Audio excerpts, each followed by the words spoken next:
ठीक है। तो जैसे मेल रिप्रोडक्टिव सिस्टम में हमने देखा था कि मतलब आपका प्राइमरी सेक्स ऑर्गन है और सेकेंडरी सेक्स ऑर्गन थी, ठीक है।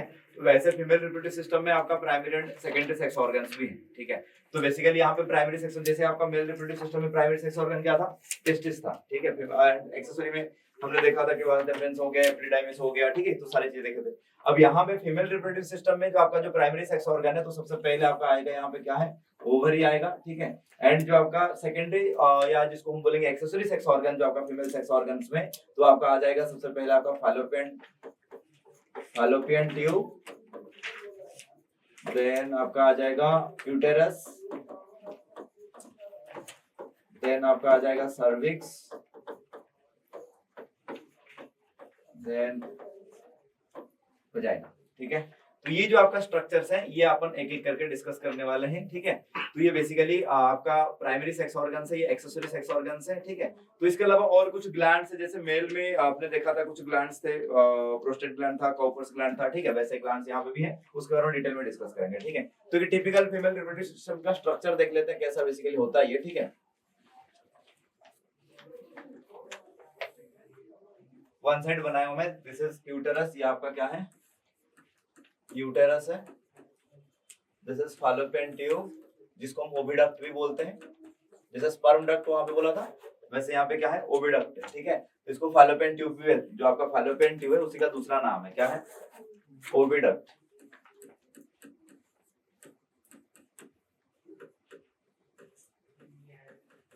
ठीक है। एंड दिस इज ओवरी, ये जो आपका है,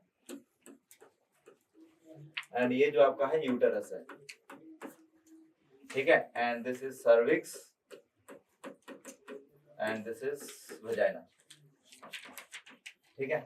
ये आपका एक टिपिकल फीमेल रिप्रोडक्टिव स्ट्रक्चर देख रहे हैं, ठीक है। तो इस साइड का अब बना लेते हैं,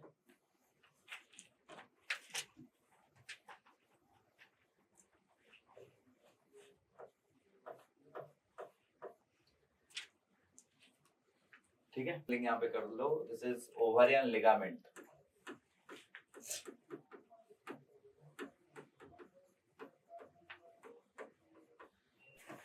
ओवरी कितने नंबर में है, one pair of ovary present है। एंड यहाँ पे जैसे आपका टेस्टिस आपका वन पेयर था, but that was present outside the abdomen, but यहाँ पे क्या ये इंट्रा एब्डोमिनल होती है, क्या होती है, इंट्रा एब्डोमिनल, ठीक है। मतलब एब्डोमेन के अंदर प्रेजेंट होती है, ठीक है।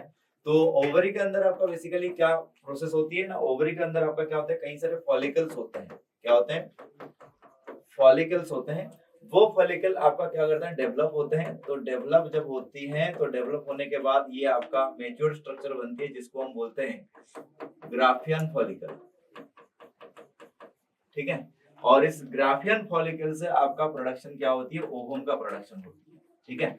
इसी दौरान क्या होती है, आपका जो मैच्योर ग्राफियन फॉलिकल जब बन रही होती है, तो इसी दौरान क्या होती है, आपका पूरे टाइम पे आपका क्या होती है, बेसिकली यहाँ पे आपका मियोसिस होती है, ठीक है। तो पूरा जो मियोसिस है, ठीक है, तो यहाँ पे कंप्लीट हो जाती है, ठीक है। तो मियोसिस आपका यहाँ पे कंप्लीट होते हैं, मियोसिस 1 एंड मियोसिस 2 पूरा कंप्लीट होती है। तो ये दोनों पैरेलली चीजें चलती है, फॉलिकल का डेवलपमेंट एंड आपका मतलब मियोसिस, ठीक है, दोनों चलती है। एक्चुअली फॉलिकल क्या होती है, कई सारे क्लस्टर ऑफ सेल्स होते हैं, जिसमें एक ही सेल होता है, कुछ इस तरीके से स्ट्रक्चर होती है। एक सिंगल सेल है, जिसको अपन बोलते हैं प्राइमरी oocyte, क्या बोलते हैं, प्राइमरी oocyte। जैसे वहां पे स्पर्मेटोगोनिया था, तो यहाँ पे oogonia होती है, ठीक है। तो उसमें से जो आपका मियोसिस में एंटर करता है, ठीक है, तो उसको अपन बोलते हैं oocyte। oogonia कई सारे होते हैं, ठीक है, आगे बात करेंगे।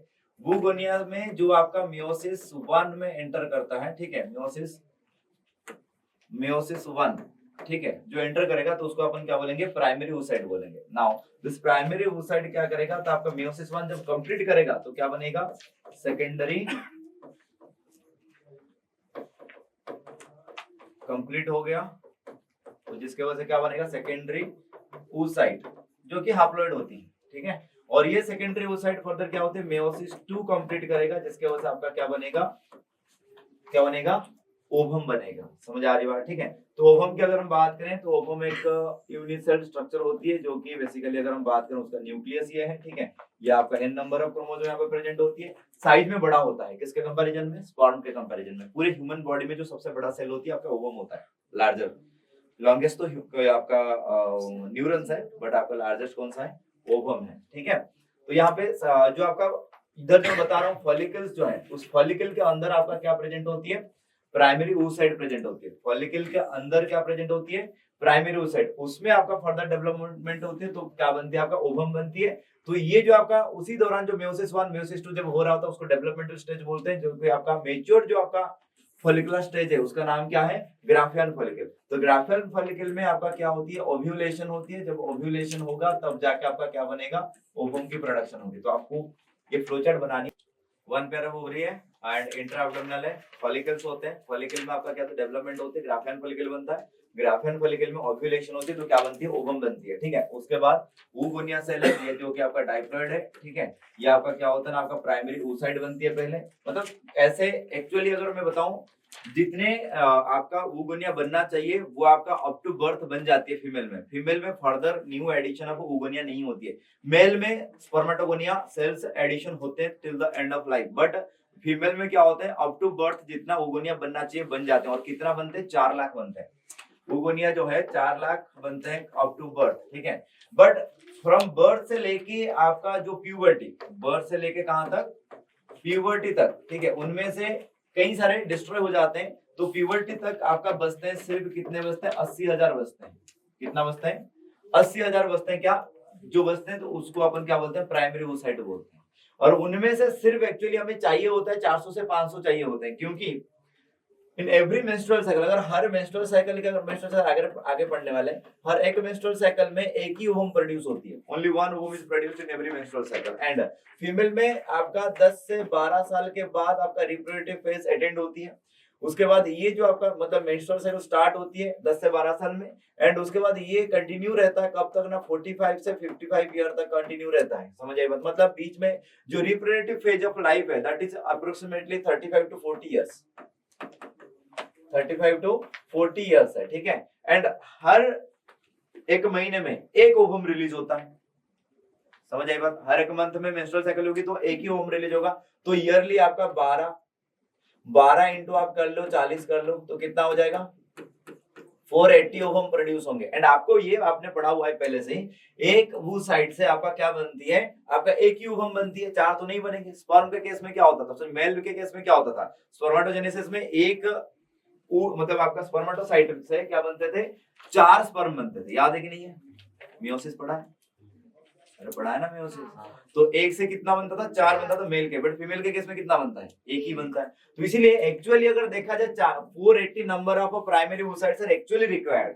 तो बोले सर फिर यहाँ पे 4 लाख बनाए तो फिर उनमें से सिर्फ 80,000 अभी हैं अवेलेबल है, तो फिर 80,000 क्यों, 400-500 हो जाता तो काम चल जाता। नहीं, इनमें से कई सारे डेथ भी हो जाते हैं, कई सारों का क्या हो जाता है, डेथ हो जाता है। तो इसीलिए चांस ना लिया जाए कि मतलब उससे पहले ही ओवम खत्म हो जाए, प्रोडक्शन ना हो या बंद हो जाए। इसीलिए आपका क्या है, यहाँ पे लाखों नंबर में क्या करते हैं ना, आपका oocyte बनते हैं, समझ आ रही बात, ठीक है। ये बेसिक आप आगे जब अपन पढ़ेंगे मेंस्ट्रुअल साइकिल पढ़ेंगे तो उस टाइम डिटेल में देखने वाले, ठीक है। तो यहाँ पे जो आपका प्राइमरी oocyte है, तो अल्टीमेटली क्या होगा कि आपका जो फॉलिकुलर स्टेज के अंदर ग्राफियन फॉलिकल बनती है, तो ये मैच्योर स्टेज है। अब ग्राफियन फॉलिकल से जो आपका ओवम का जो प्रोडक्शन होती है उस प्रोसेस को हम बोलते हैं ओव्यूलेशन। जब ग्राफियन फॉलिकल से आपका ओवम रिलीज हो जाएगा, जो बचा हुआ स्ट्रक्चर है उसको हम बोलते हैं corpus luteum.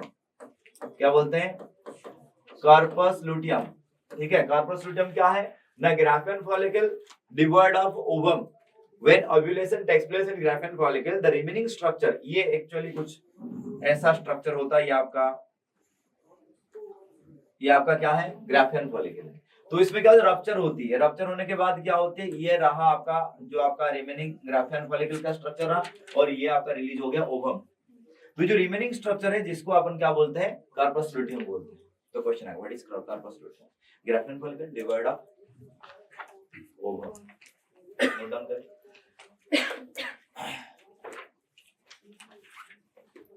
The structure after ovulation, the structure after ovulation is called as corpus luteum.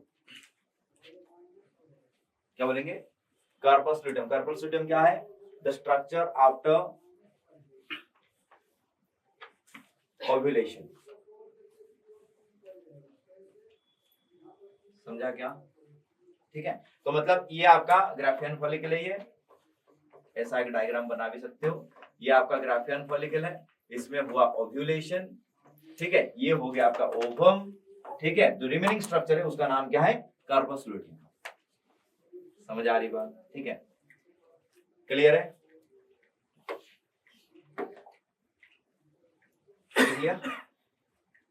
Done. अब होता क्या है, देखो जब आपका फॉलिकल आपका डेवलप हो रहे होते हैं तो उस टाइम में एक हार्मोन रिलीज करते हैं जिसका नाम होती है एस्ट्रोजन। क्या नाम है? एस्ट्रोजन। एंड एक बार आपका ग्राफियन फॉलिकल बन गया एंड उससे आपका ओव्यूलेशन हो गया तो उसके बाद जो बच्चा कार्पस लुटियम जो स्ट्रक्चर है that produces another hormone that is name as progesterone. क्या नाम इसका? प्रोजेस्टेरॉन है। ठीक है, तो मतलब जब फॉलिकल्स डेवलप हो रहे होंगे, मतलब आपका ग्रो कर रहे होंगे, तो उस टाइम में जो हार्मोन रिलीज होगा उसका नाम क्या है? एस्ट्रोजन। एंड एक बार आपका मतलब ग्राफियन फॉलिकल आपका रप्चर हो गया, ओव्यूलेशन हो गया, तो जो कार्पस लुटियम वाला जो पार्ट है दैट प्रोड्यूसेस व्हाट? प्रोजेस्टेरॉन। ठीक है, तो मतलब ये दोनों जो आपका प्रोसेस है वो ओवरी के अंदर ही होते हैं। ठीक है, तो मतलब बेसिकली ओवरी के अंदर दो हार्मोन्स प्रोड्यूस हो रहे हैं। कौन सा? Oestrogen and progesterone. तो मतलब ओवरी का 3 काम हो गए, 2 काम हो गया। पहले तो ओवम का प्रोडक्शन करना। किसका प्रोडक्शन करना? ओवम का प्रोडक्शन करना। दूसरा क्या काम है? नहीं, आपका जो फीमेल सेक्स हार्मोन है, क्या नाम है इसका? एस्ट्रोजन एंड प्रोजेस्टेरॉन बनाना। समझ आ रही बात? क्लियर है? तो नोट करो। During developmental stage of follicles, during developmental stage of follicles, during developmental stage of follicles, estrogen hormone is released. Estrogen hormone is released during developmental stage of follicles. Estrogen hormone is released, and after ovulation, the structure corpus luteum. And after ovulation, the corpus luteum produces progesterone.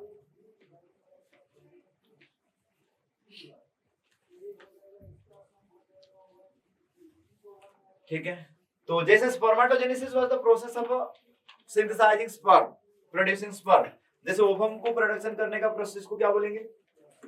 हाँ, oogenesis.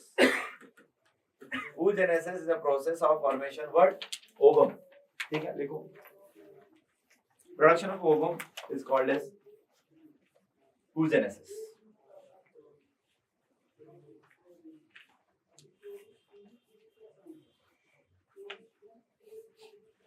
ठीक है, चलो तो next बात करते हैं यहाँ पे।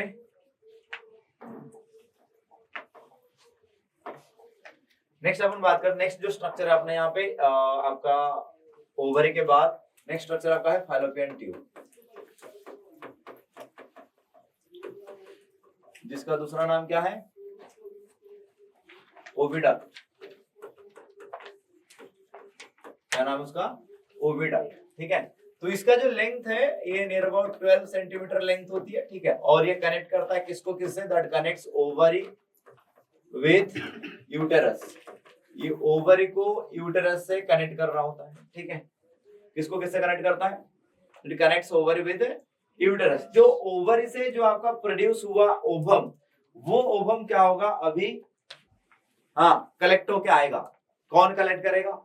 फैलोपियन ट्यूब कलेक्ट करेगा। एक फैलोपियन ट्यूब का स्ट्रक्चर हमने देखा था यहाँ पे, ये वाला स्ट्रक्चर देखा था हमने। ठीक है, ये जो स्ट्रक्चर है फैलोपियन ट्यूब का, जो ऐसे फिंगर लाइक प्रोजेक्शन से बने हुए हैं, ठीक है, दिस इज कॉल्ड एज फिम्ब्राई। क्या बोलते हैं इसको? फिम्ब्राई बोलते हैं। ठीक है, जो फिंगर लाइक मतलब कुछ इस तरीके से स्ट्रक्चर अगर मैं बताऊं, ये आपका ओवरी है। ठीक है, उस तरीके का स्ट्रक्चर ओवरी है, और ये आपका क्या हुआ? ये फैलोपियन ट्यूब है। ठीक है, ये फैलोपियन ट्यूब का ये वाला जो फिंगर लाइक प्रोजेक्शन है दिस इज फिम्ब्राई, एंड ये कुछ इस तरीके से प्रेजेंट है। जैसे इससे ओव्यूलेशन होता है तो ओवम क्या होता है? इस फिम्ब्राई कलेक्ट कर लेता है उस ओवम को, और कहां पे आ जाती है? फैलोपियन ट्यूब या ओविडक्ट में आ जाती है। समझ आ रही बात? ठीक है, जो फैलोपियन ट्यूब ओविडक्ट में आ जाते हैं, ओविडक्ट से कहां पहुंचेगा जाके? आपका यूटेरस में पहुंचने वाला है। समझ आ रही बात? कहां पहुंचने वाला है? यूटेरस में। ठीक है, अब बात यह है कि जो आपका यहाँ पे ओवरी ओविडक्ट इसलिए इसको बोल रहे हैं क्योंकि ये दैट कैरीज ओवम, ये क्या कैरी करता है? ओवम को ट्रांसपोर्ट करता है। ठीक है, तो क्यों ओवम को ट्रांसपोर्ट करता है? ओवम के पास लोकोमोटरी स्ट्रक्चर नहीं होता है। Ovum don't have any kind of locomotory structure like sperm. Sperm के पास क्या लोकोमोटरी स्ट्रक्चर है? टेल है उसका। बट ओवम के पास कोई लोकोमोटरी स्ट्रक्चर नहीं है, ठीक है। तो जिसके वजह से क्या होता है ना, ओवम को मूव कराने के लिए तो इसे ओविडक्ट के अंदर एक स्पेशल टाइप ऑफ सेल का टिश्यू का अरेंजमेंट किया गया है, जिसको अपन बोलते हैं ciliated columnar epithelial tissue, ciliated columnar epithelial tissue, ठीक है। ये जो सीलिया लाइक स्ट्रक्चर्स हैं, the cilia move in one direction, मतलब जो आपका यहाँ पे जो अपन देख रहे थे स्ट्रक्चर है, ठीक है। तो इसमें आपका यहाँ पे क्या होता है, सीलिया लाइक स्ट्रक्चर्स आपको ऐसे मिलेंगे, समझ आ रही बात, ठीक है। And this cilia move towards uterus, मतलब ये जो आपका जो सीलिया है, ये आपका जैसे यहाँ पे सीलिया है तो ये इस डायरेक्शन में मूव करेंगे, तो जिसके वजह से ओवम जो है, यहाँ पे जो ओवम प्रेजेंट है, ओवम को इस दिशा में क्या करेंगे, इसको पुश करेंगे, समझ आ रही बात, जिसके वजह से ओवम कहाँ आएगा, यूट्रस की तरफ आएगा, समझ आ रही बात। ओवम को यूट्रस की तरफ लाने के लिए जो आपका सपोर्ट है वो कौन करता है, आपका यहाँ पे जो आपका सीलिया है, ठीक है, जो आपका सिलिएटेड एपिथेलियम है, सिलिएटेड कॉलमनार एपिथेलियल टिश्यूज है, ये कराते हैं सारे, समझ आ रही बात, ठीक है। तो अल्टीमेटली आपका क्या होगा कि जो ओवम है वो आपका जाके पहुंच जाएगा कहां पे, यूट्रस के पास पहुंच जाती है, समझ आ रही बात, क्लियर है। एंड जो प्रोसेस ऑफ फर्टिलाइजेशन है, सुना होगा फर्टिलाइजेशन क्या होती है, fusion of a male gamete with female gamete, ठीक है। मान लो कि मतलब यहाँ पे इंटरकोर्स होने के कारण क्या हुआ, यहाँ पे स्पर्म का डिपोजिशन हुआ है, तो ये स्पर्म क्या होंगे, इस डायरेक्शन में मूव करने के बाद ये दोनों डायरेक्शन में जाएंगे, ठीक है। And in every menstrual cycle either of the ovary is functional, मतलब अगर इस मेंस्ट्रुअल साइकिल में ये ओवरी से ओवम रिलीज हो रहा है तो सेम टाइम ये ओवरी नॉन फंक्शनल रहेगा, ये ओवम प्रोडक्शन नहीं करता है, नॉर्मल कंडीशन। वो एब्नॉर्मल कंडीशन क्या है आगे डिस्कस करेंगे, ठीक है। तो यहाँ पे कोई भी ओवम प्रेजेंस नहीं होगा, जो यहाँ पे जो इस डायरेक्शन में जो स्पर्म्स जाएंगे वो कभी फर्टिलाइजेशन कर नहीं पाएंगे, किसी की ओवम है ही नहीं तो फर्टिलाइजेशन किसके साथ होने वाली है। लेकिन मान लो अगर स्पर्म्स अगर इस डायरेक्शन में आ रहे हैं, ठीक है, तो there is a chance of getting fertilisation, तो मतलब आपका यहाँ पे फर्टिलाइजेशन होने का चांस है, किसके साथ, ये जो आपका ओवम है और ये जो स्पर्म है, इनके बीच में क्या होगा, फर्टिलाइजेशन होगा। तो फर्टिलाइजेशन प्रोसेस जो होती है आपका फैलोपियन ट्यूब के अंदर ही होता है, ठीक है। तो लिखो fertilisation takes place inside fallopian tube,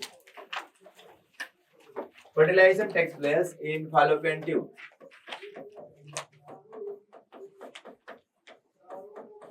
fertilisation कहां पे होती है ना, आपका फैलोपियन ट्यूब में होती है, समझ आ रही बात, ठीक है। तो फर्टिलाइजेशन कहां पे हो रही है, फैलोपियन ट्यूब में होती है, यूट्रस में नहीं होता, यूट्रस में इम्प्लांटेशन होती है। फर्टिलाइजेशन कहां पे होती है, फर्टिलाइजेशन कहां पे होता है, फैलोपियन ट्यूब या ओविडक्ट, समझ आई बात, ठीक है। नेक्स्ट हम बात करते हैं क्या, फैलोपियन ट्यूब के बाद नेक्स्ट जो अपना जो स्ट्रक्चर है that is uterus. It is a muscular organ, देखो it is a highly muscular organ,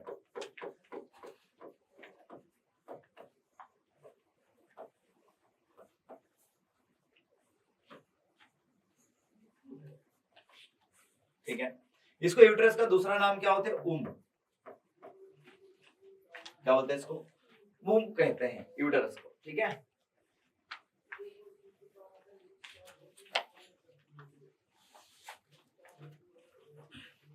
ठीक है, तो यूट्रस की अगर हम बात करें, इसका अगर हम डायमेंशन की बात करें तो 7 सेंटीमीटर 5 सेंटीमीटर इसका डायमेंशन होती है, ठीक है। But that can bear up to 10 kg of weight, ठीक है। बहुत छोटा सा स्ट्रक्चर है, आप देख सकते हो 7 सेंटीमीटर बाय 5 सेंटीमीटर कितना है, ठीक है। But that can bear up to 10 kg of weight, ठीक है। क्योंकि मतलब नॉर्मली जो आपका मतलब फुल्ली डेवलप्ड जो आपका मतलब फीटस होती है, मतलब जब आपका मतलब चाइल्ड बर्थ से पहले बच्चे का वजन तो कम से कम कितना होता है, 3-4 किलो होती है, उसके साथ कुछ फ्लूइड होते हैं, उसके साथ प्लासेंटा होती है, ठीक है। सबको मिला कम से कम 6-7 किलो तो वैसे ही होती है, समझ आई बात, ठीक है। तो 10 किलो तक वजन सह सकता है, ये आपका यूट्रस का कैपेसिटी है, समझ आ रही बात, ठीक है। तो यूट्रस का जो ऊपर वाला पार्ट जो था आपका यहाँ पे, ठीक है, ये ऊपर वाला पार्ट को हम बॉडी बोलते हैं और नीचे जो नैरो वाला पार्ट है उसको हम क्या बोलते हैं, सर्विक्स बोलते हैं, ठीक है। तो अभी अपन चलते हैं नेक्स्ट जो पार्ट है, यहाँ पे यूट्रस का स्ट्रक्चर बात कर लेते हैं। यहाँ पे यूट्रस का जो वॉल है, इधर ही बात कर लेते हैं, सही रहेगा। हाँ, यूट्रस का जो वॉल है, ठीक है, तो यहाँ पे 3 लेयर आपको देखने को मिलते हैं, ठीक है। एक आपका एपिमेट्रियम, ये वाला जो लेयर है this is called as epimetrium, ठीक है। एंड अंदर वाला जो होता है endometrium, this layer is called as endometrium, ठीक है। तो एंडोमेट्रियम जो होती है एक्चुअली ऐसा स्मूथ नहीं होता है, एंडोमेट्रियम थोड़ा क्या होती है, ऐसे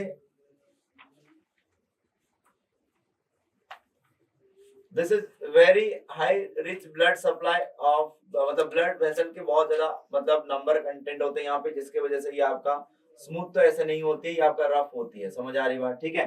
तो जो अंदर जो आपका बात, जो इनर मोस्ट वाला जो लेयर है उसका नाम क्या है? एंडोमेट्रियम है। सबसे बाहर वाला इसको एपीमेट्रियम भी बोल सकते हैं, this we can call as perimetrium भी बोल सकते हैं। एंड मिडल में एक आपको मस्कुलर लेयर आपको देखने को मिलेगा, ये आपका एंडोमेट्रियम एंड एपीमेट्रियम के बीच में, this is called as myometrium. क्या बोलते हैं? मायोमेट्रियम। 3 लेयर्स होते हैं यूट्रस में। क्या क्या होते हैं? एपी, मायो, एंडो। ठीक है, देखो 3 layers of uterus, 3 layers of uterus. 3 layers हैं। क्या क्या है? आउटर क्या है? एपीमेट्रियम,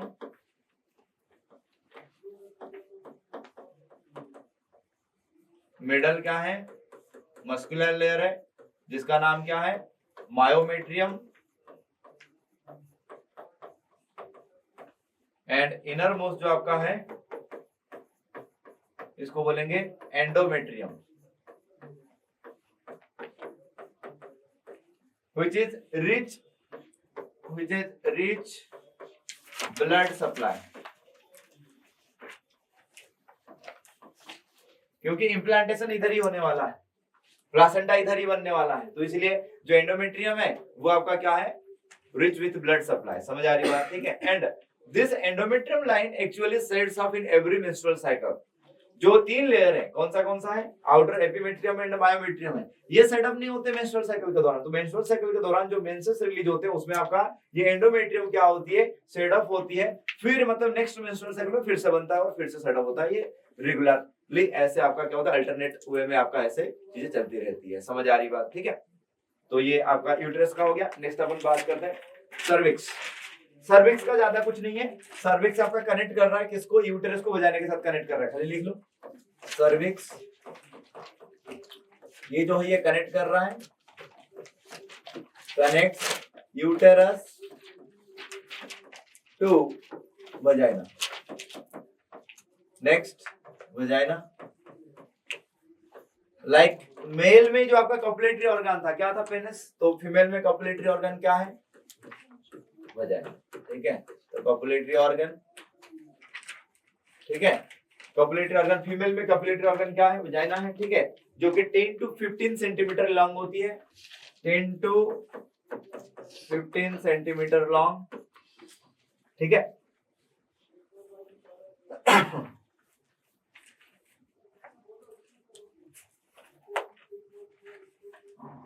ठीक है। तो यहाँ पे अगर हम बात करें फीमेल रिप्रोडक्टिव सिस्टम में, अगर हम बात करें वजाइना की बात करें, ठीक है, this is also called as birth canal. ठीक है, actually this is the copulatory organ. The vagina receives sperm from the male's penis and during childbirth the baby also pass through the vaginal canal। ठीक है, तो जिसके वजह से इसको हम और एक नाम से बोलते हैं, this is also known as birth canal. क्या बोलते हैं इसको? Birth canal. ठीक है। एंड ये जो आपको वजाइना होती है तो उसके ऊपर क्या होती है? एक पतला सा मेम्ब्रेन का कवरिंग होती है। ठीक है, वेरी थिन मेम्ब्रेनस कवरिंग होती है, this is known as hymen. Hymen, this is also known as virgin nut.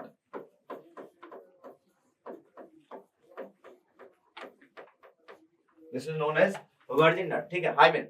ठीक है, तो hymen is one type of people think our society think if hymen is ruptured then the girl is not virgin, but not like that. Actually this hymen actually ruptures due to various things like sports activity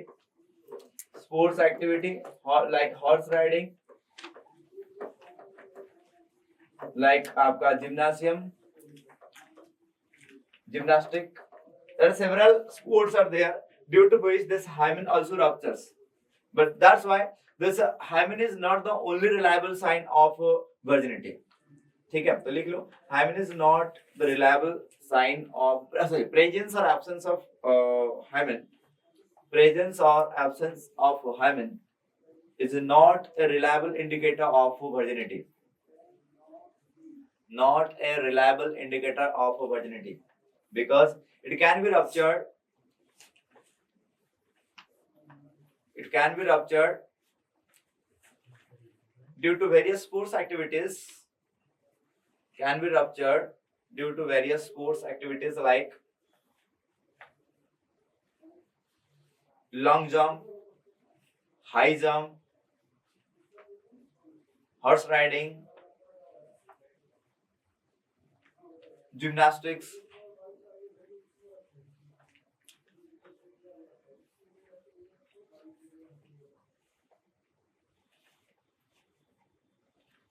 हमने statement क्या लिखा था? Not the reliable indicator of virginity because it can be ruptured by several activities, sports activities like this, other than sexual intercourse. Other than sexual intercourse.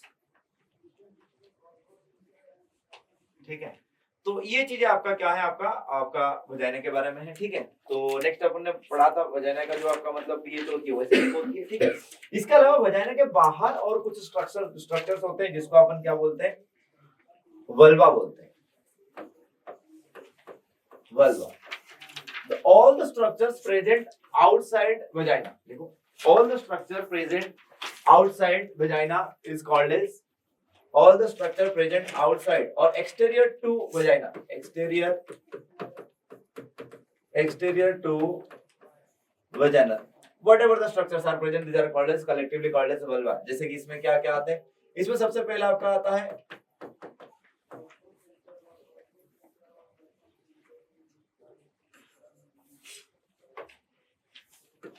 लाबिया minora,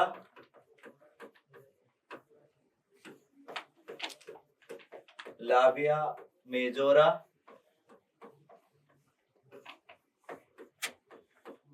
clitoris,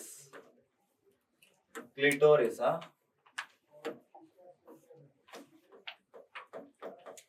ये तीन structure आपका basically यहाँ पे vulva में consider करते हैं। क्या क्या है? लाबिया माइनोरा, लाबिया मेजोरा एंड क्लिटोरिस। देखो, unlike male, females have two different openings like urethral opening and vaginal opening.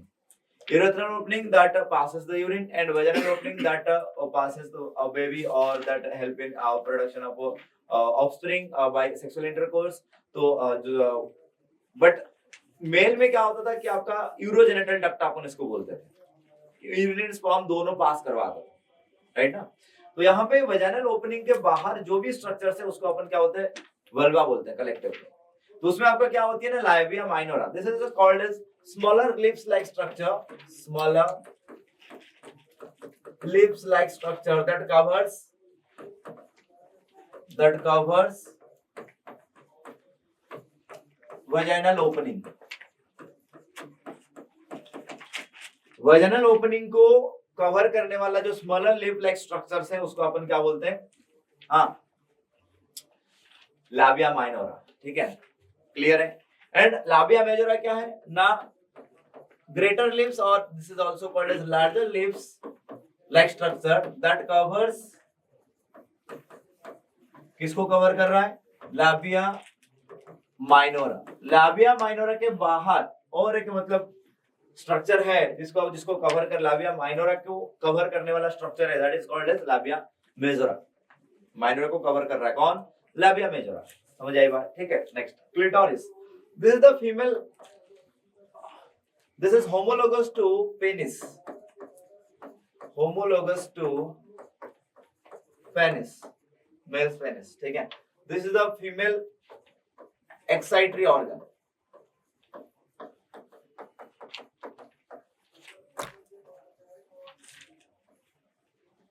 ठीक है, clitoris.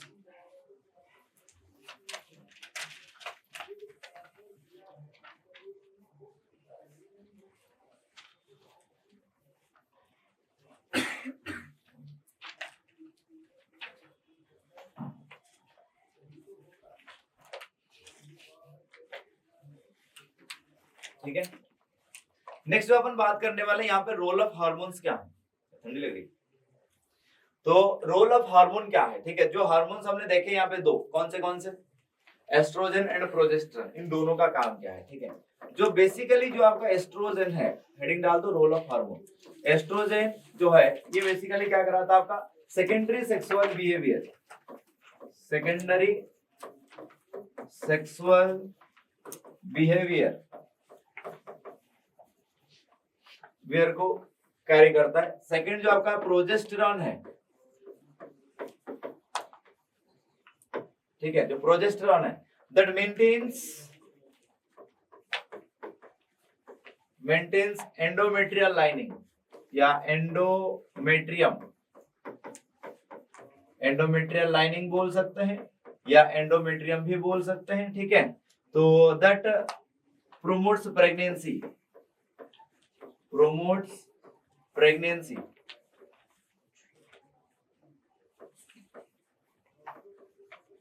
means during pregnancy the concentration of progesterone is very high, क्योंकि इसको एंडोमेट्रियल लाइनिंग को मेंटेन करना है, otherwise miscarriage can take place. क्योंकि आपका जो इम्प्लांटेशन होती है वो आपका एंडोमेट्रियम के ऊपर ही इम्प्लांटेशन होती है। अगर मान लो कि एंडोमेट्रियम अगर मान लो सेटअप हो गया तो फिर क्या होगा, मिसकैरेज होगी। समझ आ रही बात, ठीक है। तो इसलिए जब तक मतलब चाइल्ड मतलब आपका फिटस ग्रो कर रहा है कहां पे, यूट्रस के अंदर, तब तक इस एंडोमेट्रियम को मेंटेन होकर रहना पड़ेगा, तब तक प्रोजेस्टेरोन का लेवल हाई साइड रहेगा, तब तक कार्पस लुटियम जो है वो डिजेनरेट नहीं हो सकता, क्योंकि आपका कार्पस लुटियम ही प्रोजेस्टेरोन को रिलीज करता है। मतलब अगर मान लो, बोलो सर फिर कार्पस लुटियम का क्या फ्यूचर है। अगर हम कार्पस लुटियम की बात करें, अगर मान लो कि फर्टिलाइजेशन नहीं होता है, मतलब मान लो कि प्रेगनेंसी नहीं है, ठीक है, तो मेंस्ट्रुअल साइकिल के दौरान जो कार्पस लुटियम बनेगा, ठीक है, तो कार्पस लुटियम डिपेंड करता है कि फर्टिलाइजेशन हुआ है कि नहीं हुआ है। अगर फर्टिलाइजेशन नहीं हुआ है तो corpus luteum will convert into corpus albicans. किसमें कन्वर्ट हो जाएगा, कार्पस अल्बिकांस, जिसके वजह से ये क्या हो जाएगा, आपको डिस्ट्रॉय हो जाएगा अल्टीमेटली।